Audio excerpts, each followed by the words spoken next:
Halo bos, selamat pagi Mr. Saya Mr. Pang. Hari ini kita kedai ada masuk yang kereta ni. Tengok banyak cantik.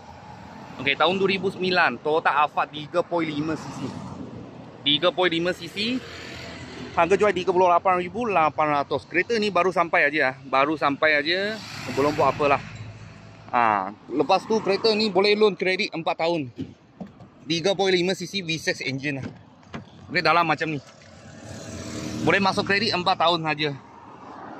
Kalau beli cash lagi senang lah. Steering dia sudah bikin lah. Boleh nampak tak sama. Okey, kereta ni 2 power door lah. 8 seater.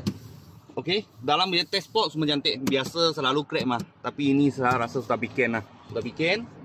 Belakang macam ni.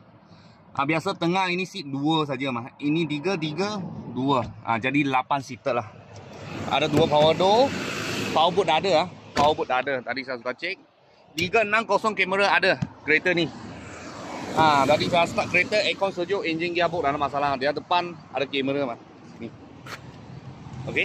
Harga jual 38,800. Kalau bos-bos dan kawan-kawan siapa minat, cepat-cepat kontak saya sebab ini masuk sebiji aja. Kalau ada apa murah-murah kereta, saya akan video lagi. Thank you bos, thank you.